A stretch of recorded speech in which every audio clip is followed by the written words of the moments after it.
দিনের বাসি গু খাবে। তারপরে নীল নীল মোটা মোটা মাছি উড়ে বেড়াচ্ছে, সেই গু খা, মাছি সহ। শোন রে তোরা প্রিন্স,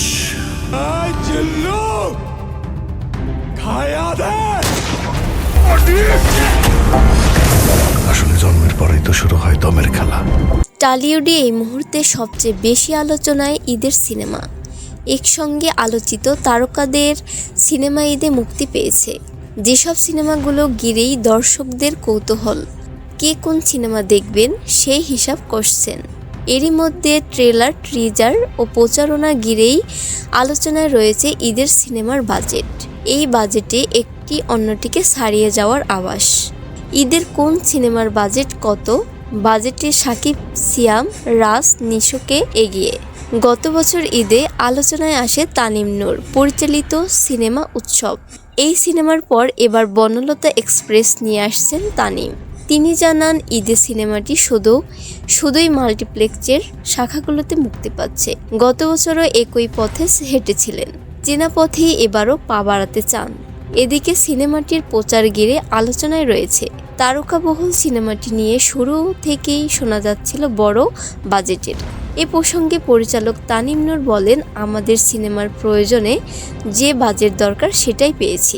সিনেমার বাজেট নিয়ে আমাদের কোনো তথ্য প্রকাশ করতে বাধ্য নেই। সিনেমার বাজেট 4 কোটির কাছাকাছি।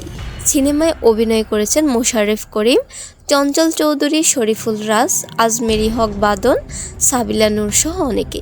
দম, ঈদের আলোচিত সিনেমার একটি দম। সিনেমা দিয়ে তৃতীয়বারের মতো পর্দায় আসছেন আফরান নিশো।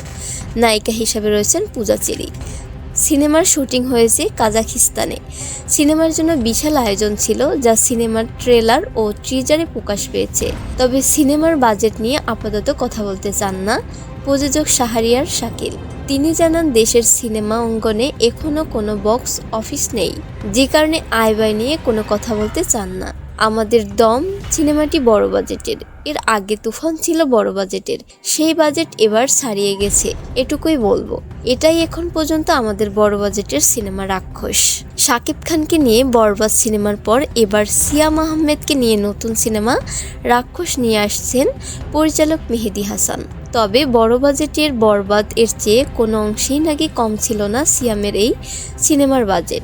প্রযোজক শাহরিন আক্তার বলেন, আমাদের কাছে তারকা কে থাকছেন তার চেয়ে বড় বিষয় সিনেমাটি ভালোভাবে শেষ করা, যে কারণে এটা বড় বাজেটের সিনেমা।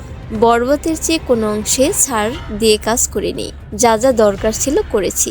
আমাদের সিনেমার পেছনে মুক্তির পরও নানা উদ্দেশ্যে খরচ রয়েছে, যে কারণে আমরা এখনই আপাতত বাজেট বলতে চাই না। একই প্রযোজনা প্রতিষ্ঠানের বরবাদ, এর বাজেট ছিল 10 কোটির বেশি। তবে নির্দিষ্ট করে না বললেও একটি সূত্রে জানায়, রাক্ষস সিনেমার বাজেট 10 কোটির অনেক কম। প্রেসার কুকার, তাণ্ডব সিনেমার পরেই ঈদে প্রেসার কুকার নিয়ে আসছেন পরিচালক রায়হান রাফি। এর আগে তার নির্মিত সিনেমা তাণ্ডব ও তুফান, এর বাজেট ছিল সারা জাগানো। সেখানে এবার রাফির সিনেমার বাজেট কত এমন প্রশ্ন করতেই এই পরিচালক সঙ্গে সঙ্গে বলেন, আমার সিনেমার বাজেট লিমিটেড। আপনি তো এর আগে বড় বাজেটে সিনেমা বানিয়েছেন, সেখানে হঠাৎ করে কেন কম বাজেটের সিনেমা নিয়ে এলেন?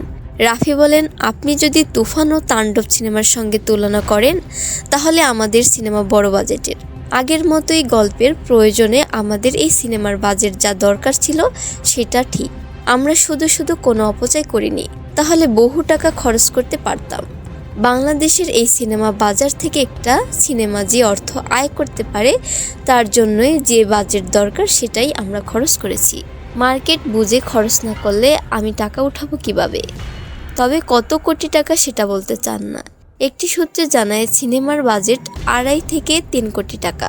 প্রিন্স, ঈদে সবসময় আলোচনায় থাকে শাকিব খানের সিনেমা, এবারও তার ব্যতিক্রম কিছু নয়। টিজার ঘিরে আলোচিত প্রিন্স নিয়ে ভক্তদের সবচেয়ে বেশি বলতে শোনা গেছে সিনেমা বড় বাজেটের। কেউ এটা বলেছেন সিনেমা শাকিব খানের ক্যারিয়ারের সবচেয়ে বেশি বাজেটের সিনেমা। কত কোটি বাজেট, সেই প্রশ্নের মুখোমুখি হন পরিচালক আবু হায়াত মাহমুদ। তিনি বলেন, শাকিব খানের একটি সিনেমার জন্য স্ট্যান্ডার্ড একটি বাজেট দরকার হয়। আমরা চেষ্টা করেছি সেই বাজেটে সিনেমাটি বানাতে। আমাদের যা দরকার ছিল সেটাই দিয়ে বানিয়েছি, কোনো ছাড় দেইনি। কত টাকা সেটা বলতে চান না, তবে সাকিব সংশ্লিষ্ট একটি সূত্র থেকে জানা যায় বর্তমানে টলিউড এই নায়কের বাজেট ও সিনেমার নির্মাণ ব্যয় 9 থেকে 12 কোটি টাকা।